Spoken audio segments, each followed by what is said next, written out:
फरीदाबाद के सेक्टर 28 स्थित रघुनाथ मंदिर में श्री राम कथा के आयोजन का दूसरे दिन की कुछ तस्वीरें हम आपको दिखाने जा रहे हैं।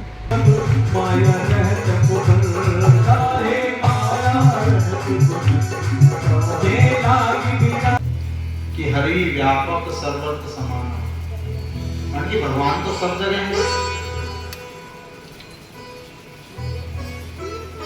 और समान रूप से व्यापक हैं, परंतु कैसे प्रकट होते हैं? प्रेम से। अगर हम प्रेम से परमात्मा को याद करेंगे तो प्रभु तो यही प्रकट हो जाएंगे, हमें कहीं जाने की जरूरत नहीं है। ऐसी कौन सी दिशा है, ऐसा कौन सा देश है, ऐसा कौन सा काल है, कौन सी विदिशा है जहां भगवान है नहीं? ये तो हमारी मूर्खता है, हम कहते हैं किस दिशा में भगवान है। भगवान सब दिशा में है, बस प्रेम से प्रकट होते हैं। सभी देवताओं ने हाथ जोड़े, प्रेम से आह्लादित होकर भगवान का ध्यान करने लगे और प्रभु वहां पर प्रकट हो गए।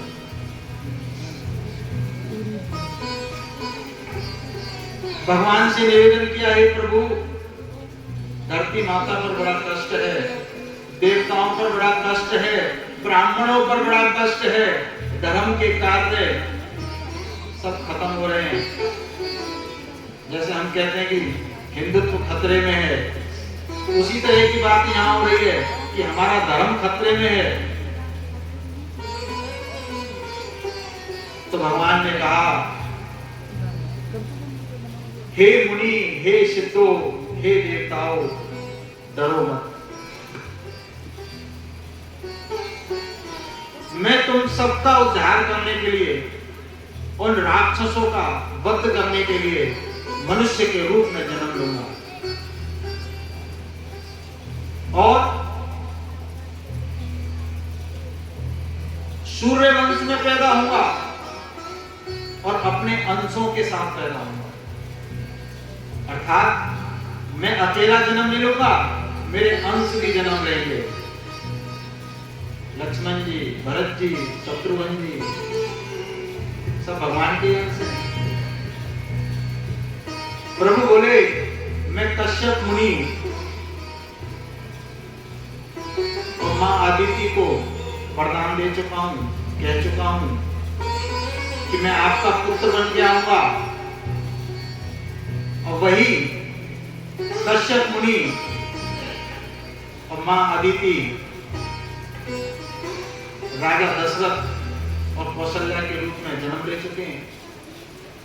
मुझे उनसे किया हुआ वर भी, जो उनको वरदान दिया है, उसको भी पूरा करना है और आपका कल्याण भी करना है। तब ब्रह्मा धरणीय समझावा, अभय भई भरोस जिया। भगवान की बातों को सुनकर के ब्रह्मा जी ने धरती को, पृथ्वी माता को भरोसा दिलवाया, समझाया कि अब तुम निश्चित हो जाओ, उनको ढाढ़स दिया, अब आप चले जाओ, भगवान धरती पर जन्म लेंगे। और यही बात ब्रह्मा जी ने देवताओं को समझाई। देखो, भगवान धरती पर आने वाले हैं, हम सबके सामने कहकर रहे हैं। मैं तुमको एक सलाह देना चाहता हूं, समझाना चाहता हूं। ये तुम्हारा बड़ा सौभाग्य होगा कि तुम भी भगवान के जन्म लेने से पहले धरती पे जाके तुम भी जन्म ले लो। जब भगवान मनुष्य रूप में होंगे, उनकी सेवा के कार्यों को कौन करेगा? तुम्हें सेवा करने का मौका मिलेगा। और जो सेवक होता है ना, सेवा के कार्यों को ढूंढ लेते हैं, उनको बताना नहीं पड़ता। कुछ लोग होते हैं, कोई धार्मिक आयोजन हो रहा है, सामाजिक कार्य हो रहा है, गौशाला चल रही है, अनाथालय चल रहा है, वो यही पूछते रहेंगे कि हमारे लायक सेवा बताओ। वो कभी सेवा देंगे नहीं, वो हमसे पूछेंगे। और जो व्यक्ति निस्वार्थ भाव से सेवा कर रहा होता है ना, वो बताता भी नहीं है, वो हाथ जोड़ लेता कि आपकी जो इच्छा करे वो करो। उसको कहने में संकोच आता है। परंतु जो धर्म धुरीण हैं, विवेकवान हैं, वो अपने आप समझते हैं इतना बड़ा सेवा का कार्य चल रहा है, ये साधारण नहीं है। इसमें एक हाथ की जरूरत नहीं है, जितने हाथ लग जाएं उतने कम हैं। जिनके अंदर ये भावना है वो लोग अपने हाथों को आगे बढ़ाते हैं, और जिसके कारण ही हमारे समाज के अंदर, राष्ट्र के अंदर जितने भी सामाजिक, राष्ट्रीय, धार्मिक, सांस्कृतिक जितने आयोजन हो रहे हैं उन लोगों के कारण ही हो रहे हैं। परंतु कुछ लोग अपने शिशुओं को पालने तक सीमित हैं। कुछ महात्मा कहते हैं ऐसे लोग आज के जन्म के शिशुपाल हैं, सिर्फ शिशुओं को पाल रहे हैं, उन्हें धर्म से। ब्रह्मा जी ने भी यही समझाया, देवताओं इस देवलोक में रह के तो तुम कोई ऐसा कार्य नहीं कर रहे हो जिससे तुम्हारा भी कल्याण हो।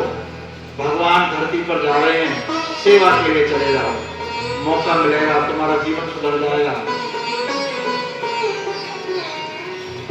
भगवान की चरणों की सेवा करने के लिए कहते हैं कि सभी देवता वानर का रूप धारण करके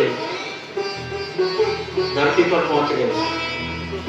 और जब भगवान श्री राम को रावण के साथ युद्ध करना पड़ा तो ये सभी देवता वानर के रूप में भगवान की सेवा के लिए आ गया है।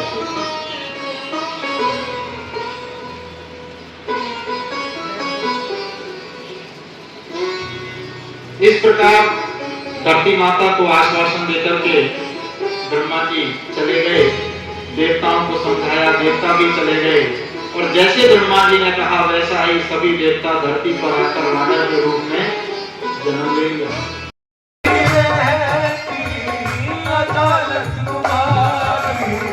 कृपा की जो आदत तुम्हारी, कृपा की जो आदत तुम्हारी।